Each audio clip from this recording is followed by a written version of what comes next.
What's up, fam? It's your boy, Heaven Hollywood, and we're back on IE Network. This is the Heaven Hollywood Report, and let's get to it. Shout out to my sponsor, in case you didn't know. That's icydk.blog. Make sure you check them out on all mobile devices on the World Wide Web. Before we get started, please make sure that you like, comment, subscribe, and hit that notification bell so you don't miss one video. Let's go. Shout out to that boy Usher Raymond. Usher, baby. So, Usher, he puts forth and gets seen by the second most. A lot of people reporting it at first, but I believe it is the second most viewed halftime show in the history of the Super Bowl. I believe Michael Jackson was 133 million. Usher was seen by 129 million people. Now, I told everybody that this Super Bowl was either going to be the most viewed or it's going to be up there. And a lot of that has to do with Taylor Swift. I told people that. But Usher's performance, it also ranks in the top 5, with a lot of people saying it was the best. But it's ranked in the top 5 by mostly all the critics. Top 5 Super Bowl performance. All right, so shout out to Usher. It looks as though they said he got paid a total of $671, after the budget was used, but he stands to make over $100 million with streams going up, with concert tickets, right, and everything else. He stands to make. He's going to make $100 million after this performance in Super Bowl. So Usher won. Shout out to Usher, man. Moving on to Million Dollar Meg, a.k.a. Megan Thee Stallion, and it is about here. February 15th, Megan Thee Stallion, and the Nike collection drops. So her collaboration with Nike will finally drop on February 15th. So shout out to Megan Thee Stallion, currently also working on her next album. That album should be out before May, so be on the lookout for that.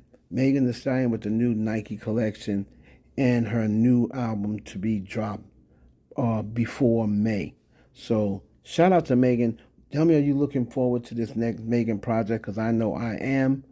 And I'm definitely be looking forward to see what her and Nike have cooked up. Moving on to that girl, Doja Cat. And Doja Cat, a lot of fans think she previewed a track that a lot of fans think is going to be on her Scarlet Deluxe, a track called Hungry. And a lot of people believe that this Scarlet Deluxe will be coming on Friday. That's what a lot of Doja Cat fans think. So we're going to be looking for that and see if Friday the Doja Cat Scarlet Deluxe comes. Now, Doja Cat, even though she just started her career in 2014, she is among the highest streaming female artists of all time. And she's just been in the game since 2014. She's already the most streamed female rapper in Spotify history. And like I said, that's impressive when she's only started her career in 2014. So shout out to Doja Cat. It's funny, I was remembering that. Remember when Doja Cat dropped and she got 6K 6K organic sales or what have you, and everybody was saying Doja Cat is, strictly digital. She's digital AI. She don't have no fans, and then she's selling out tours across the world. Selling out tours. All her concerts are sold out. You see thousands and thousands of fans. So, and then she made 2 million, the first female rapper to ever make 2 million in one night. But y'all say, y'all want us to believe she ain't got no fans. Shout out to Doja Cat, man. And we are going to close this thing out with the queen of music, Beyonce. So, as we all know, she is releasing, she released 2 country singles. She's releasing a country album. Now, it was brought to everyone's attention that country radio stations were saying they were not going to play Beyonce.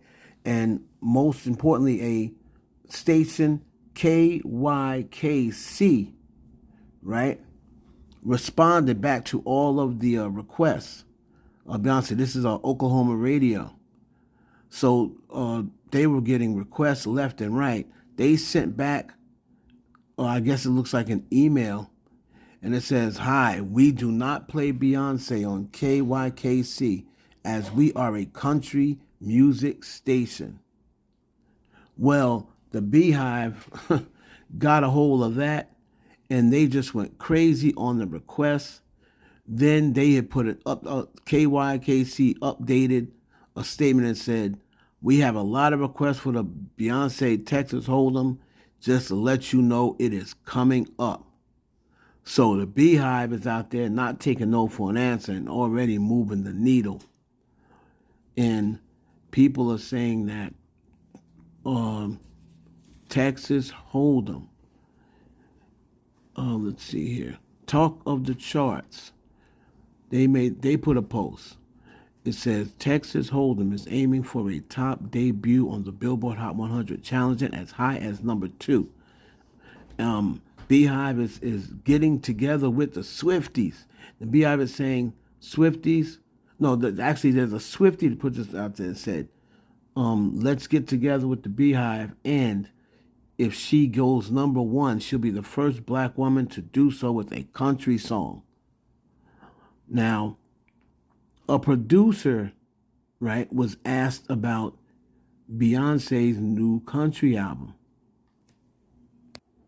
Now, the producer of Texas Hold'em, Killer B, when he was asked if there are any potential collaborations with artists such as Taylor Swift on Beyonce's upcoming album, and Killer B responded back, "Let's just say she's on the approach of shocking the world." So a lot of Beehive people were going berserk, and a lot of the Swifties believe that these two will have a collaboration. If they do, I'm telling you right now, it would be the biggest song in the history of music. If Beyonce and Taylor Swift release a record together, it will be the biggest song in the history of music. So Beyonce, the radio play now is starting to pick up. So Beyonce, man, she moved the needle. The Beehive moved the needle. They get things done. They're calling up. They're requesting all these. They're requesting the song to all these different radio shows, and all the radios. Now, a lot of the radio stations are starting to add the song. And it looks like what Matthew Knowles was talking about doesn't sound all that crazy. Remember, Matthew Knowles said that he blames her record label more so that she has not won album of the year more than he blames the Grammys. Remember that? He said he blames the record label because they don't really push her. They're only allowed to push one act at a time. Well, what he said doesn't seem so crazy now. There's another report that says Capitol Records, right? Shout out to MJ's Finesse Lover on Twitter. She said, "This is what Matthew Knowles was saying. Columbia Records is the problem. They are not campaigning for Beyonce because they are bitter and upset that they can't get a bigger cut of her earnings since she owns everything. She needs to leave them. They are playing in her face." And the Beyonce press, shout out to them. Variety reports there was no pressure on Sony Music's part for country radio stations to play Texas Hold'em in 16 carriages. Brian Manfield, editor of the radio tip sheet Country Insider, says it is very difficult to put a song on the radio when there is no record label pushing for this to happen. So Matthew Knowles wasn't crazy. Again, he knows what he's talking about. All right, so shout out to Beyonce. If that record goes number 1, she'll be the first black woman to ever go #1 with a country record. So shout out to Beyonce. Y'all go out there and get, Texas Hold'em #1. It's your boy Evan Hollywood for the IE Network. Please like, comment, subscribe, share the video with your friends. We'll catch you on the next one.